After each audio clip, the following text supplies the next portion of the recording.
नारायणाय विद्महे वासुदेवाय धीमहि तन्नो विष्णुः प्रचोदयात्। जय श्री नारायण, जय माँ लक्ष्मी।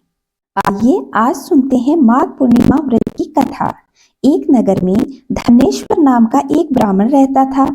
उसकी पत्नी का नाम रूपवती था, जो कि बहुत ही पतिव्रता और सर्वगुण संपन्न थी। लेकिन उन्हें कोई संतान नहीं थी, इसलिए वे दोनों बहुत चिंतित रहते थे। एक बार उस नगर में एक महात्मा आए।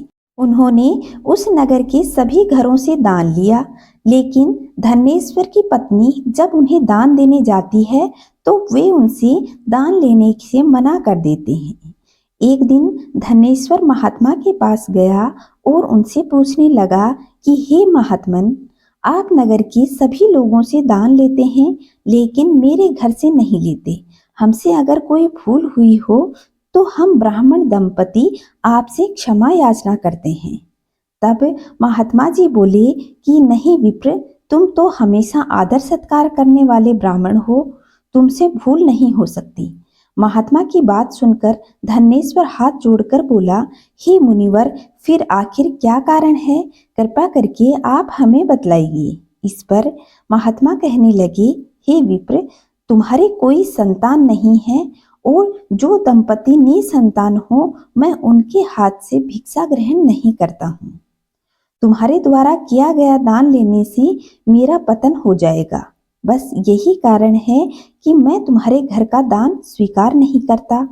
महात्मा जी जब ऐसा बोले तब धनेश्वर उनके चरणों में गिरकर रोने लगा और विनती करके बोला, हे महात्मन, संतान न होने के कारण मैं और मेरी पत्नी जीवन में बड़े निराश हैं। यदि संतान प्राप्ति का आप कोई उपाय बतला दें तो आपकी बड़ी कृपा होगी। ब्राह्मण का दुख सुनकर महात्मा जी बोले, हे विप्र, तुम्हारे इस कष्ट का एक आसान तरीका है।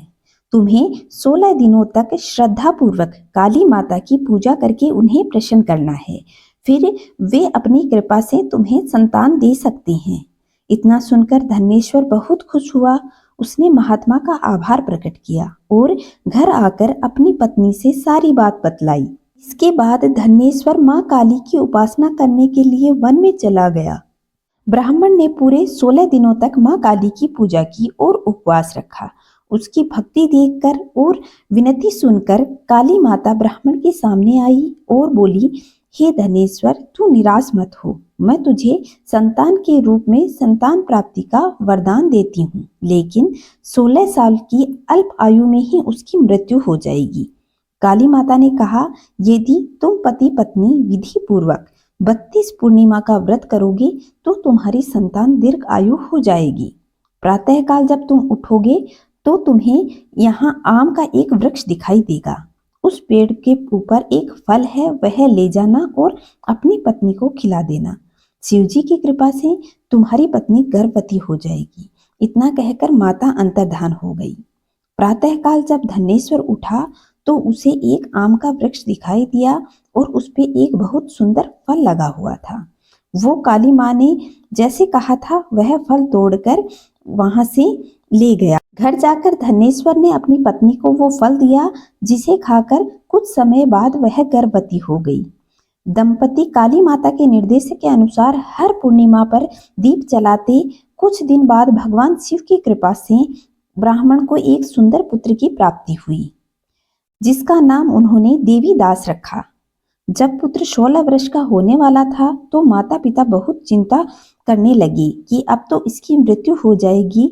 इस पर उन्होंने देवीदास के मामा को बुलाकर कहा कि तुम देवीदास को विद्या अध्ययन के लिए काशी ले जाओ और 1 वर्ष बाद वापस ले आना।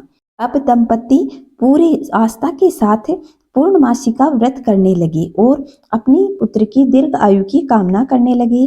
काशी प्रस्थान के दौरान मामा भांजे एक गांव से गुजर रहे थे। वहां पर एक कन्या का विवाह हो रहा था। विवाह होने से पूर्व ही उसका वर अंधा हो गया। तभी वर के पिता ने देवीदास को देखा और मामा से कहा कि तुम अपना भांजा कुछ समय के लिए हमारे को दे दो, विवाह संपन्न हो जाएगा, उसके बाद ले जाना। यह सुनकर मामा ने कहा, यदि मेरा भांजा ये विवाह करेगा तो कन्यादान में जो भी धन मिलेगा उस पर हमारा अधिकार होगा।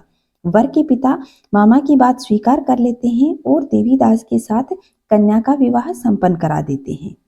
इसके बाद देवीदास अपनी पत्नी के साथ भोजन करने बैठा, लेकिन उसने उस थाल को हाथ भी नहीं लगाया। यह देखकर उसकी पत्नी बोली, स्वामी, आप भोजन क्यों नहीं कर रहे? आपके चेहरे पर ये उदासी कैसी? तब देवीदास ने उसे सारी बात बतला दी। यह सुनकर कन्या बोली, स्वामी, मैंने अग्नि को साक्षी मानकर आपके साथ फेरे लिए हैं। अब मैं आपके अलावा किसी और को अपना पति स्वीकार नहीं करूंगी। पत्नी की बात सुनकर देवीदास ने कहा, ऐसा मत कहो, मैं अल्प आयु हूँ, कुछ ही दिनों में 16 वर्ष की आयु पार होते ही मेरी मृत्यु हो जाएगी। इस पर उसकी पत्नी ने कहा कि स्वामी, जो मेरे भाग्य में लिखा होगा उसे मैं स्वीकार करूंगी। देवीदास ने उसे समझाने की बहुत कोशिश करी। जब वो नहीं मानी तो देवीदास ने उसे एक अंगूठी दी और कहा कि मैं काशी जा रहा हूँ, लेकिन तुम मेरा हाल जानने के लिए एक पुष्प वाटिका तैयार करो।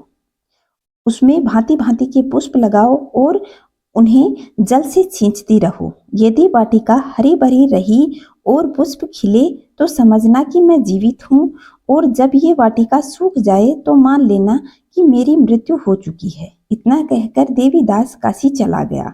अगले दिन सुबह जब कन्या को लेने के लिए वर आया तो बोली कि यह मेरा पति नहीं है, मेरा पति तो काशी पढ़ने के लिए गया है। यदि इसके साथ मेरा विवाह होता तो बताइए कि रात्रि में मेरे और उनके बीच में क्या बातें हुई और उन्होंने मुझे क्या दिया था। यह सुनकर वर बोला कि मुझे कुछ नहीं पता, और पिता पुत्र वहां से चले गए।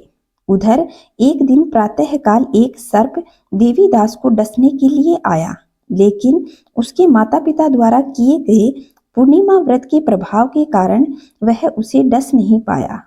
इसके बाद काल स्वयं वहां आए और उसके शरीर से प्राण निकाल ले गए। देवीदास बेहोश होकर गिर पड़ा। तभी माता पार्वती और शिवजी आए। देवीदास को बेहोश देखकर देवी पार्वती बोली, हे स्वामी, देवीदास की माता ने 32 पूर्णिमा का व्रत रखा है। उनके फलस्वरूप कृपा करके आप इसे जीवन दान दे दीजिए। माता पार्वती की बात सुनकर भगवान शिव ने देवीदास को पुनः जीवित कर दिया। इधर देवीदास की पत्नी ने देखा कि पुष्प वाटिका में एक भी पुष्प नहीं रहा। वो जान गई कि उसके पति की मृत्यु हो चुकी है और वह रोने लगी। तभी उसने देखा कि वाटिका फिर से हरी भरी हो गई। यह देखकर वह बहुत प्रसन्न हुई। उसे पता चल गया कि देवीदास को प्राण दान मिल चुके हैं। जैसे ही देवीदास 16 वर्ष का हुआ, मामा भांजे काशी से वापस चल पड़े। रास्ते में जब वो कन्या के घर गए तो उसने देवीदास को पहचान लिया और बहुत प्रसन्न हुई। कन्या के पिता ने भी अपनी कन्या को वर के साथ विदा किया। जब धनेश्वर ने बेटे को बहू के साथ देखा तो वे भी बहुत प्रसन्न हुए और अपनी पत्नी के साथ मिलकर उनका खूब स्वागत किया और सुखपूर्वक रहने लगी। आइए सुनते हैं एक अन्य कथा। नर्मदा नदी के तट पर सुव्रत नाम का एक विद्वान ब्राह्मण रहता था, लेकिन वह काफी लालची था। उसका लक्ष्य किसी भी तरह धन कमाना था। ऐसा करते करते बहुत समय बीत गया और वह व्रत दिखने लगा। कई बीमारियों की चपेट में भी आ गया। तब उसके मन में आया कि उसने पूरा जीवन धन कमाने में बिता दिया। अब जीवन का उद्धार कैसे होगा? तब उसने सोचा कि माघ मास में स्नान का बहुत महत्व बताते हैं, और उसने एक श्लोक याद किया और संकल्प करके ब्राह्मण नर्मदा नदी के स्थान पर चला गया। वह नियमित रूप से स्नान करने लगा और मंत्रोच्चार करने लगा। करीब 9 दिन तक स्नान करने के बाद उसकी तबीयत और ज्यादा खराब हो गई और इसी दौरान उसकी मृत्यु का समय आ गया। वे सोच रहा था कि ये कार्य तो संपन्न ही नहीं हुआ तो मुझे तो नरक में ही जाना पड़ेगा, लेकिन माघ मास में स्नान करने के कारण उसे मोक्ष की प्राप्ति हुई।